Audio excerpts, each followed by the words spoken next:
क्या आपको भी हिस्ट्री बहुत बड़ी व मुश्किल विषय लगती है?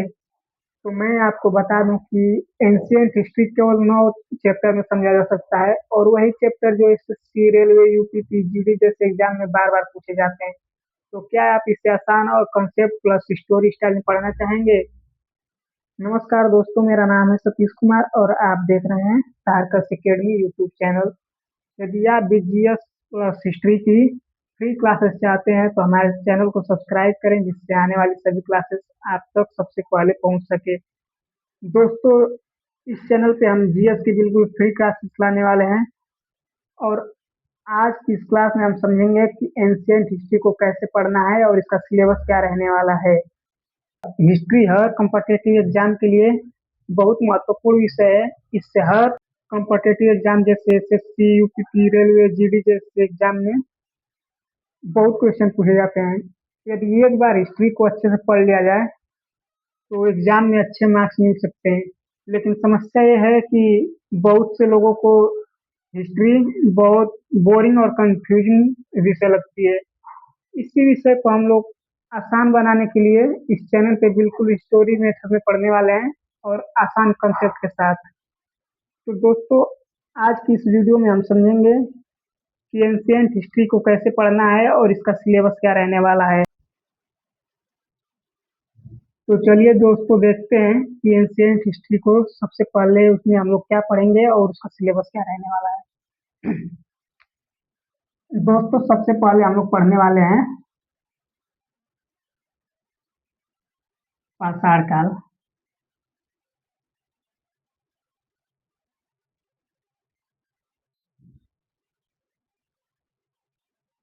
पाषाण काल में हम लोग पढ़ेंगे कैसे मानव सभ्यता का निर्माण हुआ।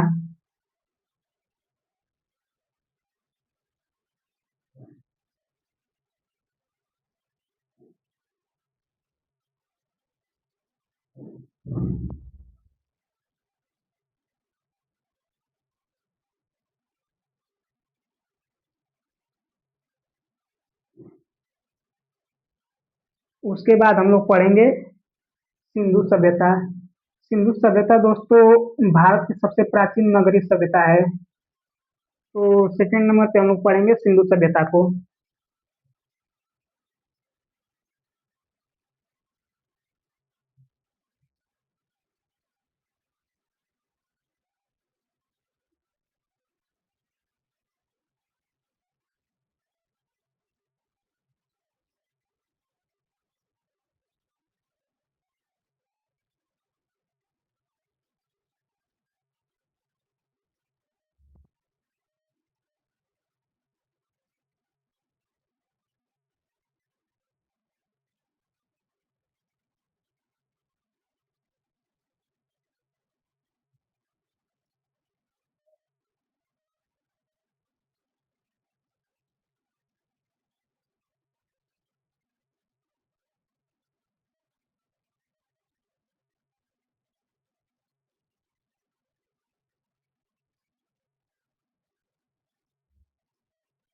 तीसरा चैप्टर में हम लोग पढ़ेंगे दोस्तों वैदिक काल।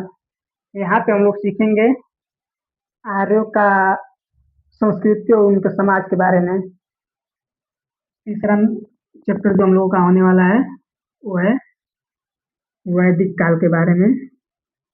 वैदिक काल,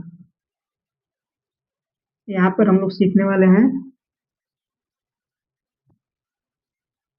आर्य संस्कृति और समाज के बारे में।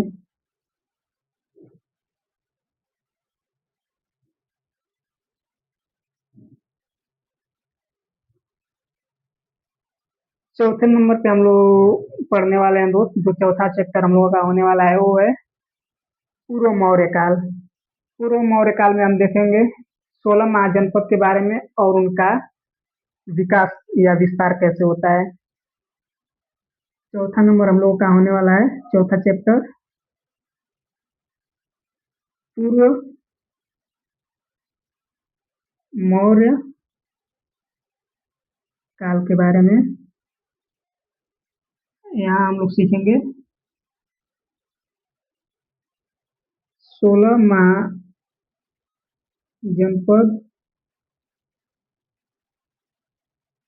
और उनका विस्तार।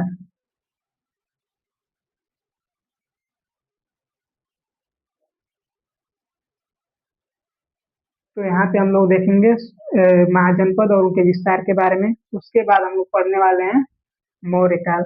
मौर्य काल में हम लोग देखेंगे कि चंद्रगुप्त मौर्य और अशोक साम्राज्य जैसे महान शासक के बारे में। तो पांचवा हम लोगों का होने वाला है, पांचवा चैप्टर, मौर्य काल। मौर्य काल, मौर्य काल में हम लोग सीखेंगे चंद्रगुप्त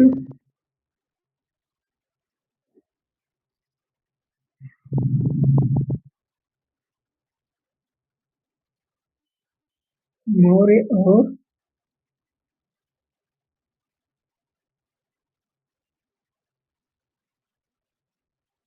अशोक सम्राट के बारे में।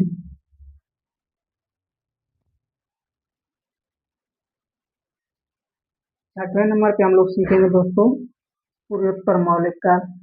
पूर्वोत्तर मौर्य काल में हम लोग जानेंगे कि मौर्य के मौर्य साम्राज्य के बाद भारत की स्थिति क्या थी। मौर्य साम्राज्य के बाद भारत की स्थिति। छठा नंबर पर चैप्टर जो हम लोग का होने वाला है वो होने वाला है मौर्योत्तर काल।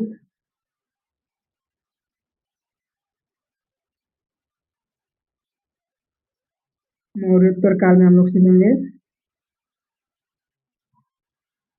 मौर्य साम्राज्य के बाद भारत की स्थिति। और 7वें नंबर पे हम लोग आएंगे गुप्त काल, जो भारत का स्वर्ण युग कहा जाता है। तो वहाँ पे हम देखेंगे गुप्तों का सोना के सिक्के चलाने के प्रचलन को और बहुत कुछ।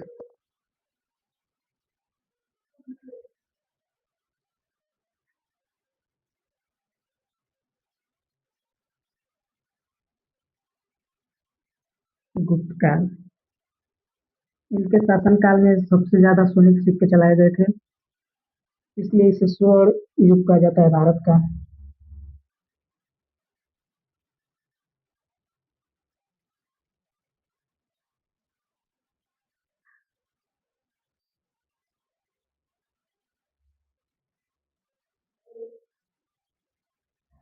Golden age.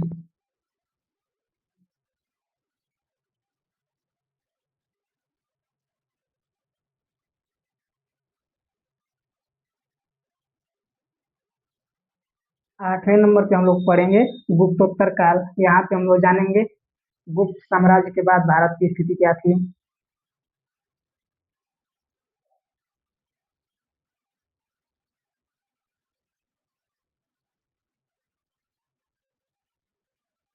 गुप्तोत्तर काल, गुप्तोत्तर काल में हम सीखेंगे गुप्त साम्राज्य के बाद भारत।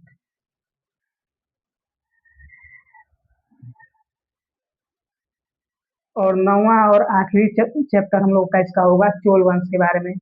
चोल वंश दक्षिण भारत का सबसे महान साम्राज्य में गिना जाता है। तो 9वां हम लोग का होने वाला है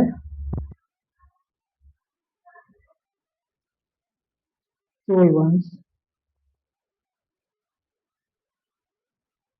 चोल वंश दक्षिण भारत का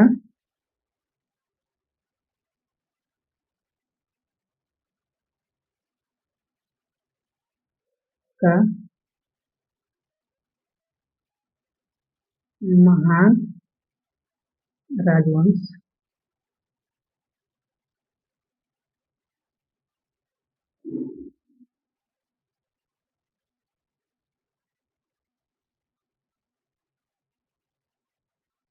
तो दोस्तों आज हमने देखा कि एंशियंट हिस्ट्री को कैसे पढ़ना है और इसका सिलेबस क्या रहने वाला है। दोस्तों एंशियंट हिस्ट्री केवल डेट और फैक्ट्स नहीं है, ये कहानी है मानव सभ्यता की, जहाँ मानव पहले जंगलों में रहता था, पत्थर से शिकार करता था। उसके बाद धीरे धीरे उसने गांव बसाए, फिर शहर बसाया। इसी क्रम में आया सिंधु सभ्यता, फिर मौर्य काल, गुप्त काल जैसे महान युग आए। इसी को हम लोग स्टेप बाय स्टेप समझेंगे आने वाली क्लास में। यदि आपको यह वीडियो अच्छी लगी तो लाइक करें, और जीएस की प्रिपरेशन बिल्कुल फ्री करना चाहते हैं तो हमारे चैनल को सब्सक्राइब करें। तो दोस्तों आज की इस इंट्रो क्लास में हमने समझा कि एंशियंट हिस्ट्री का सिलेबस क्या क्या रहने वाला है और इसको हम कैसे पढ़ेंगे। आगे की क्लास में हम लोग स्टार्ट करेंगे पाषाण काल। तब तक के लिए धन्यवाद। मैं सतीश कुमार और आप देख रहे थे तर्कस एकेडमी यूट्यूब चैनल। धन्यवाद दोस्तों।